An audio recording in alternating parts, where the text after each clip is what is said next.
Agora os ouvintes na internet podem me ouvir melhor. E podendo também trazer a mensagem hoje. E é um peso grande, uma responsabilidade enorme. E eu queria começar orando a Deus, pedindo a sua proteção. Senhor bondoso Deus, bondoso Pai Celeste, nós te agradecemos por podermos estar juntos novamente. E agora que vamos abrir a tua palavra, considerar um assunto importante, que o Senhor possa nos orientar, nos falar de forma muito especial nesse momento. Usa-me, Senhor, e que realmente eu possa ser claro e objetivo naquilo a ser transmitido. Por isso queremos te agradecer e te louvar em nome de seu Filho amado Jesus. Amém.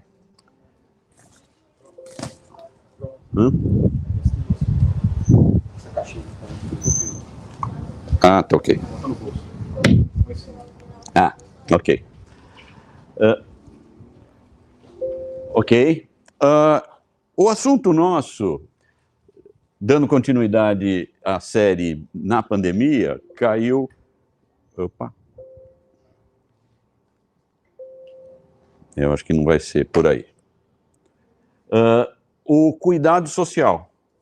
Então, hoje vamos tentar abordar esse tema de cuidado social.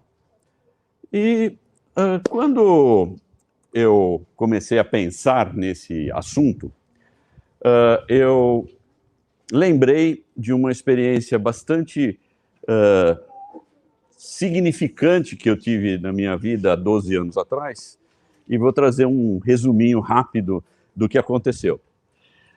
Então, vocês vão poder ver nessa foto aqui que eu, se você for possível me reconhecer, nós estávamos entrando num ônibus para fazer uma viagem.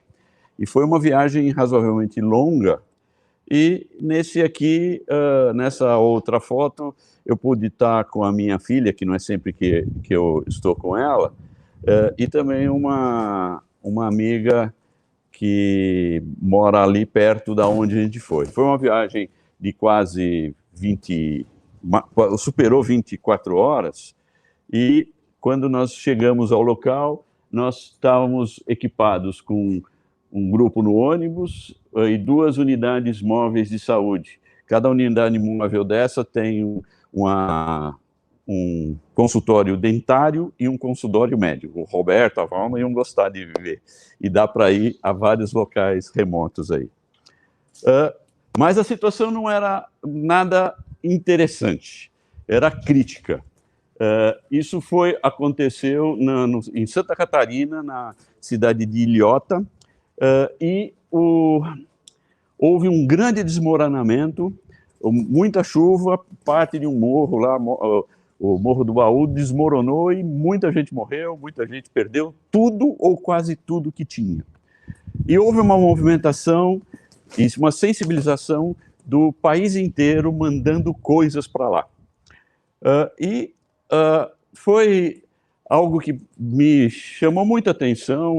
Eu contribuí, de certa forma, para fazer o grupo sair lá de Anápolis para ir até Santa Catarina.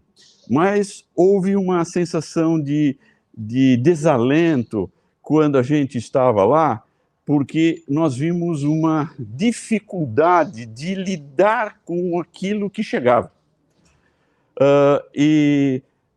O Lucas talvez lembre um pouquinho, porque o Lucas também estava lá. E ele era bem mais novinho. Acho que você tinha 18 anos, né? 19 anos, por aí. Por aí. 12 anos atrás. Mas essa foto aqui, é para vocês terem uma ideia, o que aconteceu naquele lugar. Tinha tanto sapato num lugar que não dava jeito nem de organizar aquilo. E aquilo ia estragar, porque estava em lugar úmido. E a gente queria fazer alguma coisa, mas se sentia de mãos atadas. Ao final, a gente conseguiu até ter um pouquinho de logística para acontecer as coisas, e essa primeira foto é só para vocês terem uma ideia do impacto que foi muitos bombeiros para procurar pessoas desaparecidas, um carro totalmente retorcido. Eu pude presenciar poste de luz aí todo retorcido. Foi uma situação bastante grave. E casas totalmente inundadas ou sem condição de uso porque a lama invadiu tudo. E aqui o pessoalzinho nosso, tinham vários jovens, né? E estávamos tendo a oportunidade de limpar uma casa. Essa família aí certamente ficou pelo menos umas 3 semanas desalojada, sem condições de entrar sequer naquela casa. Então foi uma experiência para mim muito marcante, mas ao mesmo tempo saber que não é fácil lidar com uma situação crítica como essa. Infelizmente há muitos desvios, muita gente querendo se aproveitar, e era essa a situação, e eu quis colocar isso só para a gente ter em mente que ter cuidado social não é necessariamente simples. A gente pode ter o desejo, mas a gente tem que ter sabedoria para como lidar com isso. E eu trouxe também algumas fotos aqui de uma organização que eu aprecio muito, que é Médicos Sem Fronteiras. E eu tive a oportunidade de uma vez estar na África, e eu tive contato com o que é extrema pobreza. E sei do trabalho bacana que esse pessoal faz, certo? E eu queria só fazer essa introdução, que talvez até tenha demorado bastante nisso, que nós temos problemas sociais emergenciais, tá? E muitos deles podem ser provocados por catástrofes naturais, como essa, o tsunami e outras coisas. E nessas horas, não tem pessoa com posses ou sem posses, todos são atingidos, né? E vira e mexe acontece isso, e se você tem condições de participar de alguma coisa, eu acho bastante interessante. E também situações que estão longe da nossa são guerras, atentados. Vocês podem pensar aí no Líbano, que foi aquela destruição grande lá no Líbano, né? E, infelizmente, existem lugares que são miseráveis crônicos. Países da África, por exemplo, como Moçambique, é um dos países mais pobres do mundo, e aquilo lá dificilmente vai se resolver. E, infelizmente, a gente pode perceber que, junto com tudo isso, tem muita política injusta. Infelizmente, os países mais pobres são onde tem os políticos mais corruptos. E a gente precisa saber isso para lidar com essas situações. E tudo isso leva, de uma forma ou de outra, à pobreza temporária ou permanente. E eu queria agora fazer o link um pouco da situação da pandemia, e um reflexo que eu queria mostrar para vocês de que as coisas ficaram ruins, e muito ruins para muita gente nessa situação, é só você dar uma passadinha de manhã em frente à Caixa Econômica Federal. É aquela fila que não termina mais para poder pegar o auxílio emergencial. Eu sei que esse auxílio emergencial tem um monte de coisa errada, que talvez não consiga chegar nas pessoas que realmente merecem, um monte de gente que não precisa estar usufruindo dele. Hoje mesmo eu vi uma propaganda política de um candidato acusando o outro de estar usando o auxílio emergencial, sem precisar. Mas isso é um reflexo de que realmente essa pandemia trouxe problemas graves de escassez e de pobreza. E daí fica a pergunta, o que eu faço? Tá? Eu tenho aquele quadro lá de coisas assim difíceis de lidar, né? Mesmo que a gente queira ajudar, a gente fica com aquela sensação, não adiantou, ou foi pouco. E daí, o que a Bíblia fala? E daí, quando eu comecei a pensar em textos bíblicos sobre isso, eu me deparei com essas duas palavrinhas, vida cotidiana. Por que isso? Porque o texto principal que eu vou falar daqui a pouquinho para vocês, o título que a Bíblia que eu uso de estudo, colocou esse título, sobre a vida cotidiana, tá? Então é como se falasse assim, que eu quero trazer para vocês, é algo que a gente tem que lidar no nosso dia a dia, tá? Não é só em ocasiões especiais, como uma catástrofe, que eu posso lá tentar ajudar um pouquinho e me sentir bem de alguma forma ajudando. E foi interessante que eu queria pôr uma imagem, e eu acabei descobrindo uma imagem que é de uma pessoa que eu conheço, que é essa senhora aqui, ela é feirante aqui na nossa feira coberta aqui de Paulo Afonso, e ela tem o apelido de Jindu. E nós a conhecemos a família dela, conhecemos a hortinha dela, e sempre que possível a gente consome produtos que ela vende. Mas então, o que eu quero trazer para vocês hoje é em cima de 3 partes da Bíblia, e todas elas estão no Velho Testamento. E como elas estão no Velho Testamento, a gente vai ter que fazer aquele esforço de fazer uma verificação de que aplicação que existe em nossas vidas hoje.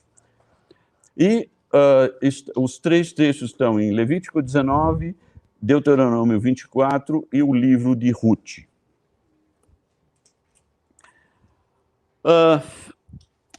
Eu pus esse nominho aqui, Quando Cegares, porque na minha Bíblia, que eu costumo estudar, que é a versão revista e atualizada, usa esse termo. E muitas vezes, o que é cegar? Não é para cegar o olho, né? Na realidade, o texto em Levítico 19, versículo 9 e 10, traz essa frase na NVI. Quando fizerem a colheita da sua terra, então o cegar é fazer a colheita. Então, na realidade, ele está dando uma ordem para quem tem lavouras, né? Então, o que é para fazer? Em toda a colheita, vocês não devem colher até as extremidades da sua lavoura, nem ajuntar as espigas caídas de sua colheita. Não passem 2 vezes pela sua vinha, nem apanhem as uvas que tiverem caído. Deixem-nas para o necessitado e para o estrangeiro. Eu sou o Senhor, o Deus de vocês. Ou seja, tem uma ordem, tá? Deus fala em Levítico o que o lavrador, o que o agricultor deve fazer quando for colher. E nós vamos entrar um pouquinho mais nesses detalhes. Mas antes disso, eu quero trazer para vocês um ponto que eu achei muito significativo nisso. O capítulo 19, ele traz uma série de recomendações, uma série de ordenanças. E o começo do capítulo, que é onde eu falei da vida, sobre a vida cotidiana, começa assim. Disse ainda o Senhor a Moisés, diga o seguinte a toda a comunidade de Israel. Ou seja, o que ele está falando é importante e é para a gente ouvir, tá? Nós não somos comunidade de Israel, mas temos a aprender com o que Deus falou para o povo de Israel.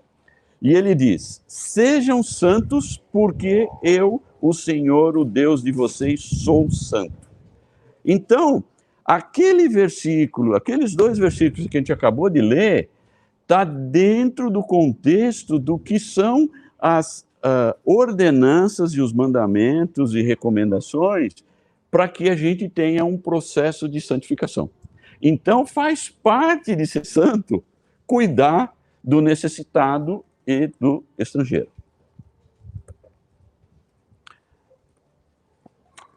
E eu queria fazer 2 destaques agora sobre isso. Primeiro, o que eu já falei um pouquinho, que esse quando refere-se à frequência, ou seja, não é uma vez, é para toda a colheita, tá?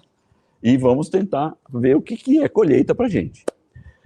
E também as ordens estão com 3 negativas, ou seja, não colher até as extremidades, não ajuntar as espigas caídas, não passar 2 vezes pela vinha e nem apanhar as uvas que tiverem caído. Ou seja, se caiu, deixa lá.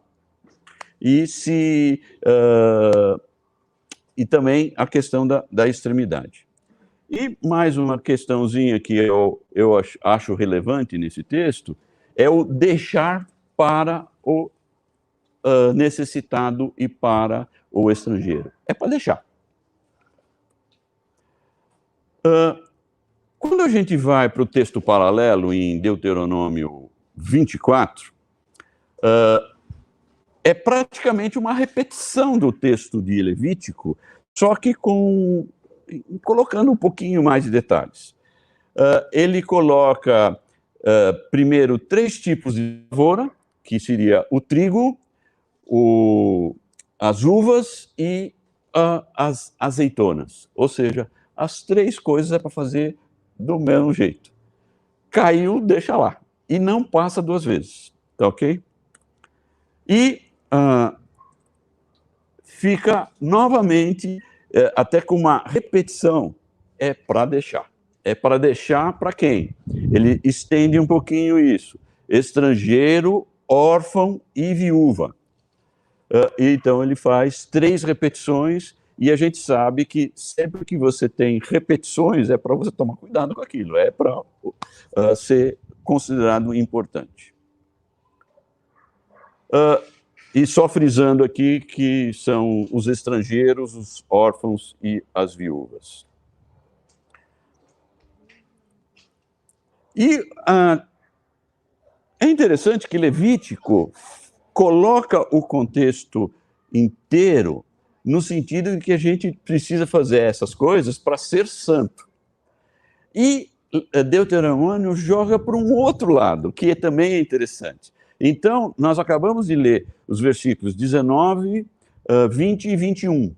E o versículo 18 e o 22, como um fechamento dessas coisas, ele coloca de uma outra forma. Ele fala, lembrem-se. E lembrar do quê?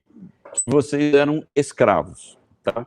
No caso, escravos do Egito, e Deus o libertou. Então, por que Deus libertou o povo lá do Egito de ser escravos? Vocês têm que lembrar do órfão, do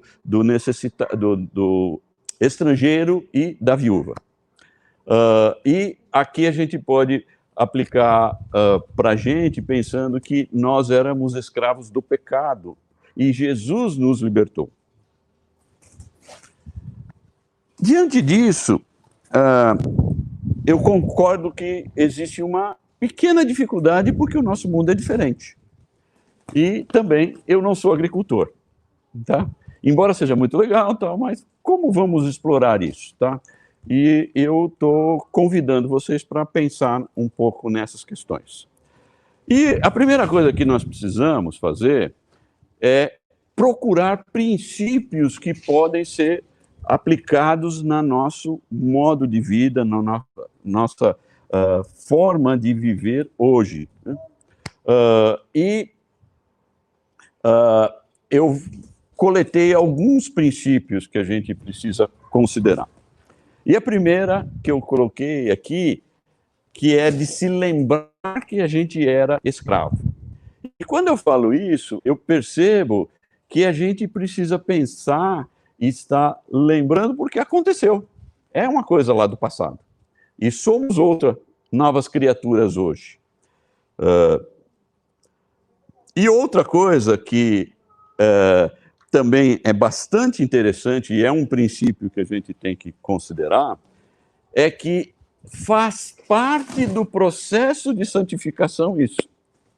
Ou seja, são várias outras coisas que ele cita ali, mas isso é todo um processo do nosso futuro. Então, existe a lembrança do passado e aquilo que a gente pode construir para o futuro. E outra coisa que também a gente precisa se dedicar um pouquinho é pensar o que é essa extremidade. Lá no campo, lá que o Lucas viu bastante na agricultura, lá na faculdade dele e tal, o que é essa extremidade, né? Como que a gente vai lidar com essa extremidade? E também esse conceito, o que caiu, né? E também a questão de só vamos passar uma vez. Vamos tentar considerar alguma coisa nesse sentido. E esse verbo deixar é alguma coisa que me chama atenção bastante e a gente pode dizer que é no nosso presente, tá? Então, se a gente tem que lembrar do nosso passado e isso deve gerar ações no nosso presente, temos que ver que nós temos um processo de santificação futura. E outra questão é qual é o público. É o necessitado, é o estrangeiro, é o órfão, é a viúva ou o pobre. Talvez pudéssemos entender melhor esses casos.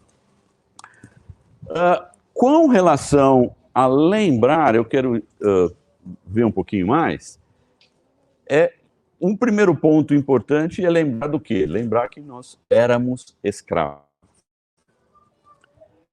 Segundo ponto, escravo de quê? Do pecado.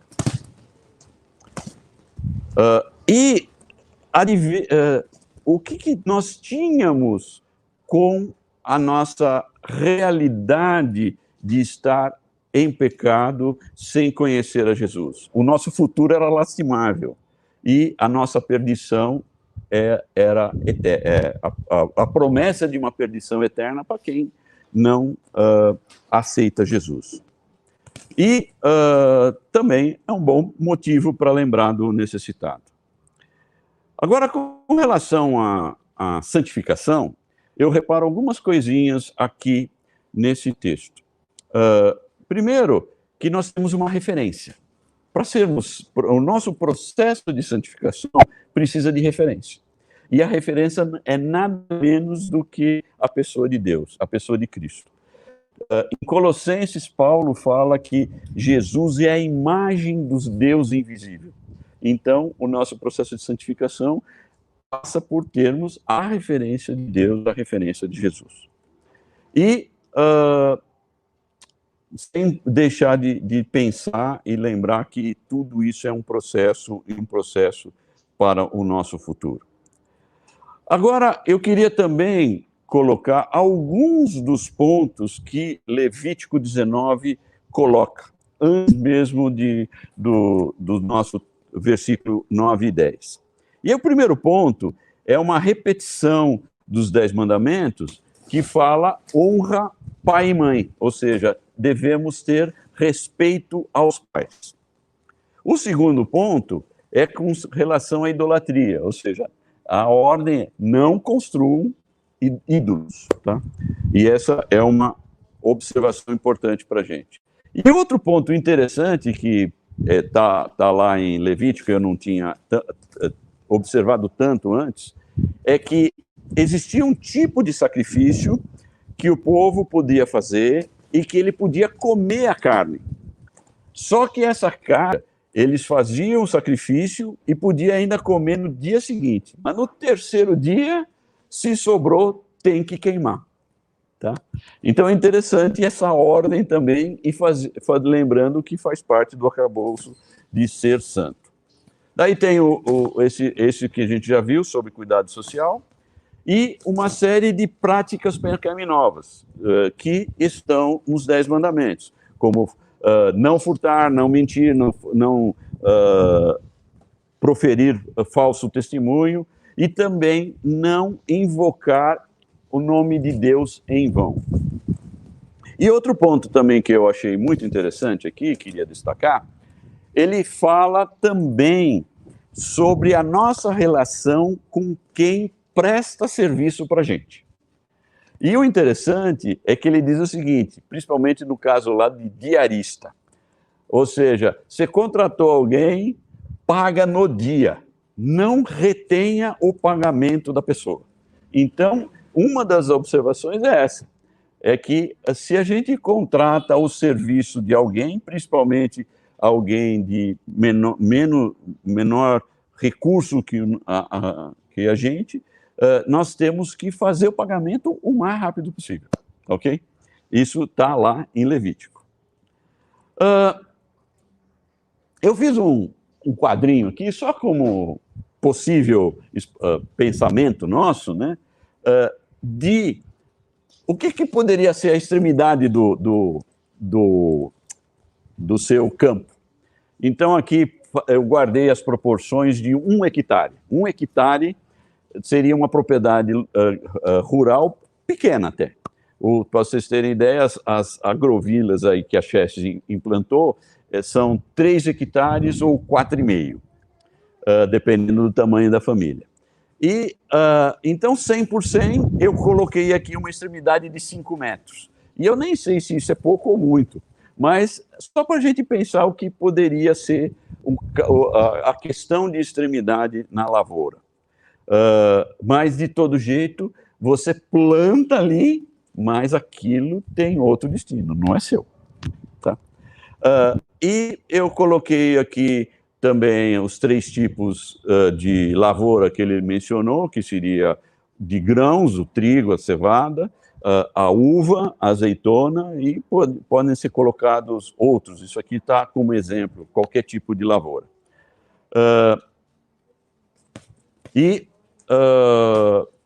Lembrando sempre disso, se caiu, deixa no chão. Tá? E isso é um ponto interessante, eu estou sempre lembrando. Então, além do deixar, quando eu penso em deixar, eu tive várias oportunidades de trabalho em que eu precisava otimizar alguma coisa. O programa tinha que rodar em 15 segundos, rodava em 5 minutos. Eu ia lá e mexia tal, e conseguia um pouquinho melhor. Eu gostava de fazer isso. Agora, Deus parece que não quer que a gente não alcance o ótimo, porque tem que deixar lá pro necessitado. E é como se pensar assim, a não otimização aqui nesse processo faz parte do processo. Né? E isso que eu acho também bastante interessante. Agora, outro aspecto que é relevante aqui é que o necessitado, o estrangeiro, a viúva, o órfão, precisavam ir lá buscar. Existia um certo trabalho, tinha que ir lá colher. E essa figura que já apareceu várias vezes, eu vou entrar um pouquinho mais em detalhes quando falar de Ruth, tenta mostrar um pouquinho o que foi que Ruth fez. Ela foi buscar colher grãos numa determinada propriedade, e você pode ver que tem algumas pessoas que estão fazendo a colheita mesmo, e ela está pegando do chão. Tá? E lembrando mais uma vez de quem é o nosso alvo, então é o necessitado e o pobre. E precisa identificar se é necessitado, se é pobre, e se é estrangeiro, se é órfão ou viúva. E certamente, naquele contexto de sociedade, essas pessoas tinham pouco a quem recorrer. Então, Deus estava dando provisão para eles. Eu quero falar agora um pouquinho do livro de Ruth, porque é muito interessante, porque o livro de Ruth é uma aplicação de Levítico 19 e Deuteronômio 24. Tem outras aplicações, mas só que nós vamos nos ater a essa, que eu vou chamar essa aqui de provisão de Deus social e tem uma outra provisão de Deus familiar que em outro momento talvez a gente venha a abordar. Então, o que é a história de Ruth? Na realidade, Ruth era nora de Noemi. Noemi nasceu em Belém, de Judá, e o seu marido, a determinado momento, resolveu migrar para as terras de Moabe, que era outro país. Moabe é do descendente de Ló, para quem já passeou por Gênesis. E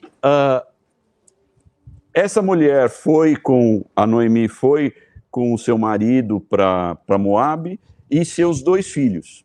Lá, os seus 2 filhos casaram-se, mas tanto o marido de Noemi como os 2 filhos morreram. Então, restaram 3 viúvas. Então, vocês estão vendo aqui, diante de vocês, a figura de 3 viúvas desamparadas. E daí, a Noemi resolve voltar para Belém, porque recebeu notícia de que tinha fartura lá em Belém.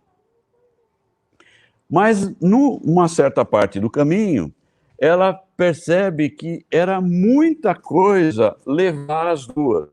Elas deveriam voltar para a casa dos pais dela, porque seria mais razoável para elas, para as 2 viúvas. Elas eram jovens ainda, poderiam ter chance de casar novamente.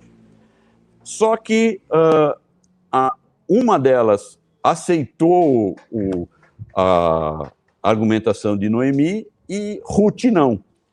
E Noemi se convenceu que Ruth realmente iria acompanhá-la com o que eu chamo de voto de lealdade. E eu vou entrar um pouquinho daqui a pouco nesse voto de lealdade. Daí o que aconteceu nessa história? Ruth foi procurar uma lavoura para poder colher espigas conforme a lei, e ela entrou no campo de um homem chamado Boaz. Quando ele chegou nesse campo, ela pediu para o capataz, que estava gerenciando ali aquela colheita, para que ela pudesse fazer aquele trabalho de colheita, de pegar depois de quem já colheu. E ele permitiu e deu bom testemunho a Boaz, porque quando Boaz chega no campo, ele percebe que tem uma pessoa estranha, e é a Ruth. E o capataz inicialmente dá um bom testemunho. E em seguida, o Boaz vai até Ruth e vai um pouco além. E fala para ela, olha, eu vou garantir a tua segurança, porque você pode ir para outros campos e as pessoas te fazerem mal. Existia risco dos lavradores se aproveitarem dela. E ele estava garantindo a segurança dela e determinando que ela ficasse junto das servas dele.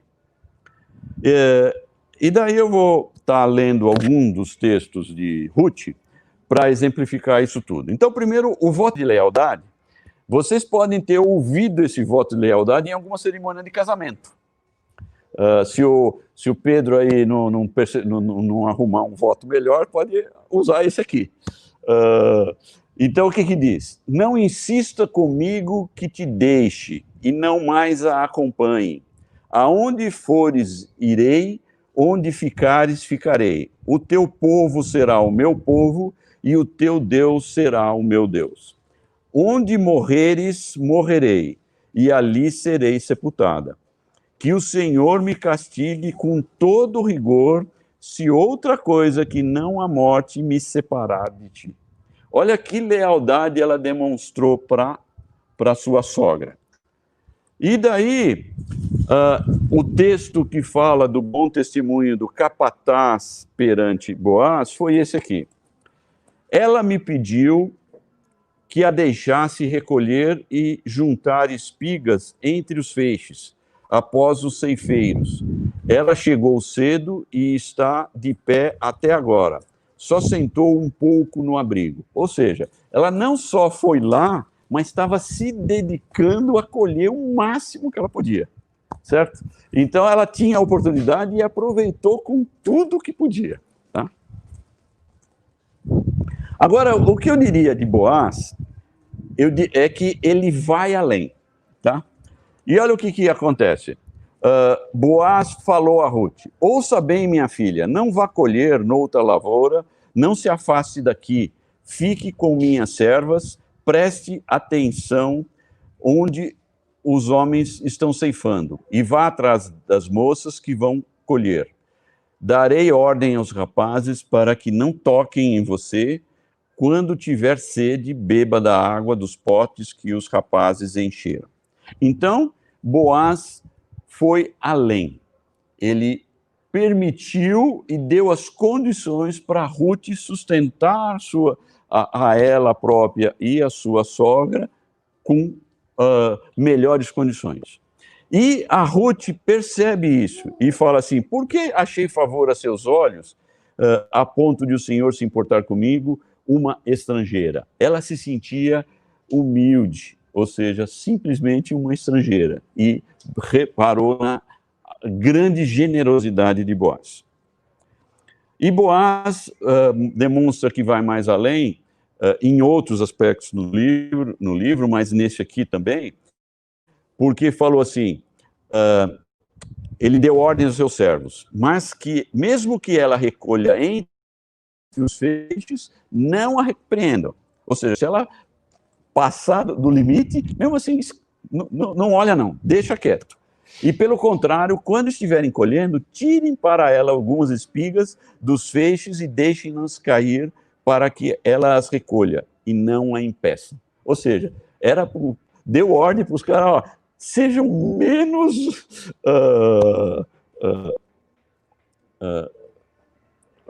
competentes. Deixa cair um pouquinho mais, tá? Então, eu faço um resumo aqui de Boaz. Eu gosto muito desse personagem da Bíblia e diria que é legal vocês darem uma pesquisada nele. Embora Ruth seja a protagonista do livro, Boaz tem muito a nos ensinar. E eu diria que ele foi além.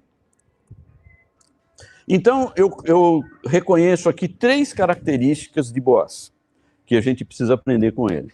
Ele conhecia a lei, mas foi além. Então, talvez seja aquele cara que alarga a extremidade, né? E ele reconhecia o valor das pessoas por suas ações. Existem comentaristas que falam que Boaz, na realidade, viu que a Ruth era bonitinha. Mas eu não sei se dá para concordar totalmente. Mas ele viu a lealdade e as qualidades dessa mulher. E também ele reconheceu que Ruth poderia buscar homem mais jovem, independente se fosse pobre ou rico, porque ele era uma pessoa de mais posses, mas ele reconheceu isso. E ao final da história, os dois acabam casando, final feliz, tal, né? Filme de Hollywood. Bisavó de Davi, Mas você está contando a história, mas legal, Ari, foi bom. Eu queria trazer para vocês algumas possíveis aplicações. Eu não estou querendo de jeito algum fixar que isso deve ser a nossa prática pessoal ou até coletiva de ação social ou cuidado social. Mas eu vou elencar algumas coisas que já estão acontecendo que podem ser norte para a gente e importantes.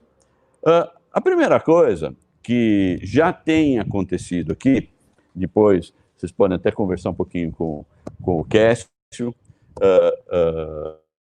sobre estar levantando recursos necessários para a compra de cestas básicas.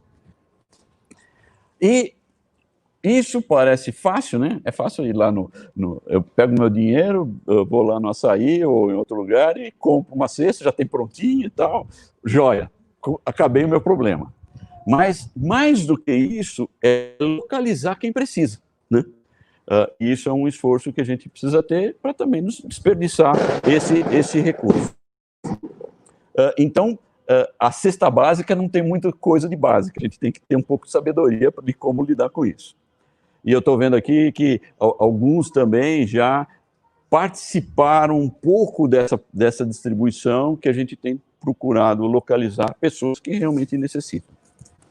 Outra coisa que pode acontecer, e tem acontecido no nosso meio, principalmente por pessoas que são da área de saúde, é a questão de enxoval de bebê.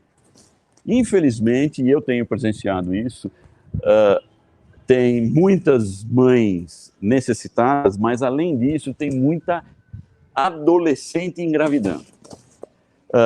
Eu já presenciei, já tive alunas bem novinhas, 13, 14 anos, grávidas, né? E certamente a necessidade de um enxoval é importante e a gente pode ter um pouco dessa ação. E sempre pensando, eu posso ter uma ação dessa individualmente e posso ter uma ação dessa coletivamente na igreja. Outra coisa que eu quero trazer também, e isso eu cheguei a fazer, e foi muito interessante com os meus alunos lá no Dionísio, que tem uma boa parcela de alunos carentes, é promover bazares de roupa.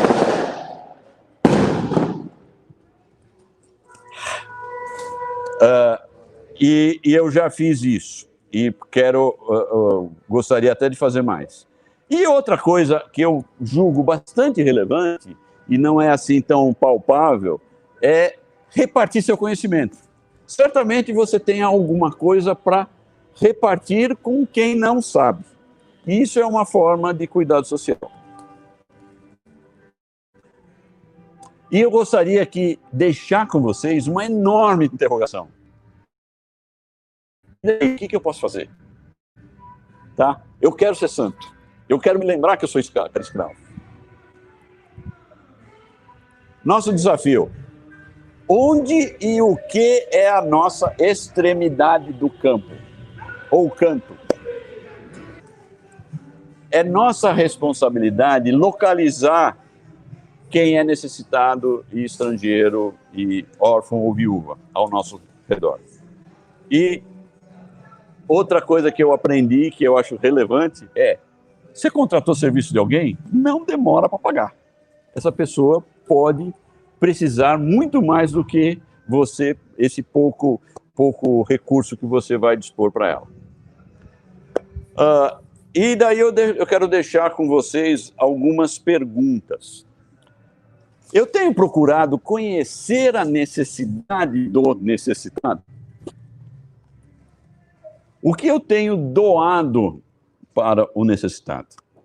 E eu estou me restringindo somente ao que a lei diz. Quando eu falo a lei, essas coisas todas que a Bíblia está relatando. Então, eu queria fazer um resuminho com vocês, final, já terminando, eu gostaria que vocês lessem Levítico 19, Deuteronômio 24 e o livro de Ruth. E, além disso, é uma bela leitura a parábola do bom samaritano. E, quando eu estava preparando isso, eu me deparei com um sermão muito interessante sobre cuidado social, lá em Campinas. E é esse link aqui que eu vou passar no quadro de avisos para vocês, tá ok? Então, com isso eu concluo. Eu gostaria de orar e tenho mais um recadinho em seguida. Senhor bondoso Deus, bondoso Pai Celeste, é um desafio realmente poder saber o que devemos fazer junto ao necessitado, ao estrangeiro, ao órfão e à viúva. Que o Senhor nos dê sabedoria e que possamos ser generosos, realmente, porque o Senhor tem sido muito bom naquilo que o Senhor nos dá. E certamente nos dá muito mais do que merecemos. Por isso queremos te agradecer e te louvar em nome de seu Filho amado Jesus.